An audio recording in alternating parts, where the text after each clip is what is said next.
Hi guys, so I made a second recipe from this month's BBC Good Food magazine, and that was this beautiful Penne Arrabbiata. Arrabbiata means angry in Italian, and that's because of the really high chili content in this recipe, although I did tone it down a bit for myself.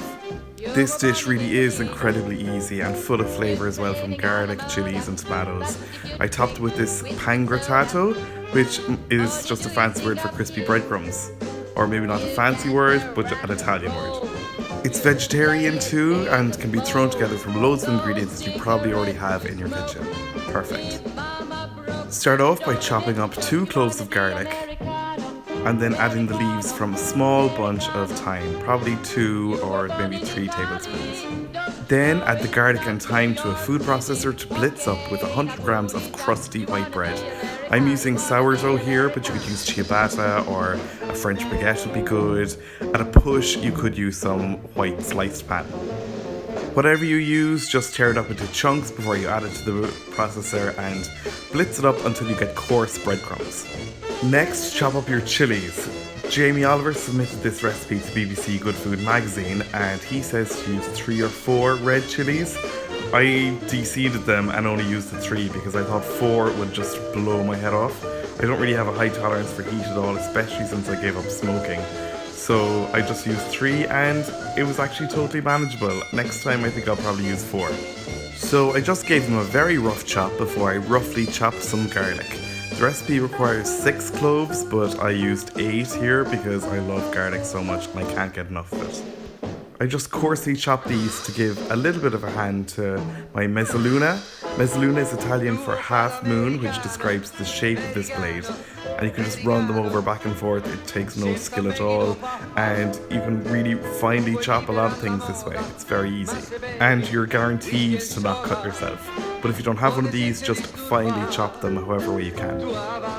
Now, to make the pangrattato, you add a couple of tablespoons of olive oil to a frying pan and let that heat gently over medium heat before you add your breadcrumb mixture.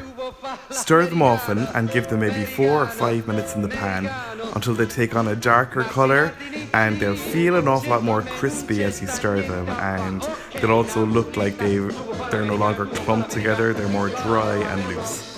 In Jamie Oliver's recipe, he says to toast these breadcrumbs under the grill and to check them every so often to make sure they don't burn, but I've never done it that way before. I've done breadcrumbs like this before, and reading the way he suggested and knowing myself, I knew that I'd just end up burning everything if I did it under the grill. So this is my way of doing it on the hob, where you can actually see the colour change take place. Once they're all nice and toasty, take them off the heat and decant into a bowl and serve at the table. Next, take a large frying pan to make your sauce. I'm using this casserole because it's a lot bigger, and I'm eventually going to add the cooked pasta to the sauce. But if you don't have a casserole this big, or if you don't have a very big frying pan, you can make it in a smaller frying pan and add the sauce to the drained pasta instead. So once you've heated a couple of tablespoons of olive oil over a medium heat, go ahead and add your finely chopped chili and garlic. Give them a good stir in the hot oil and let them fry away for 1 or 2 minutes until they start to soften slightly and the whole room is smelling amazing. Give them a little pinch of sea salt flakes. Stir that in before you add 2 cans of chopped tomatoes and 200 milliliters of vegetable stock. You can use chicken if you like, but I'm using vegetable just to keep it vegetarian. So give that a good stir in and bring it up to a gentle simmer and allow it to simmer while you go and cook your penne.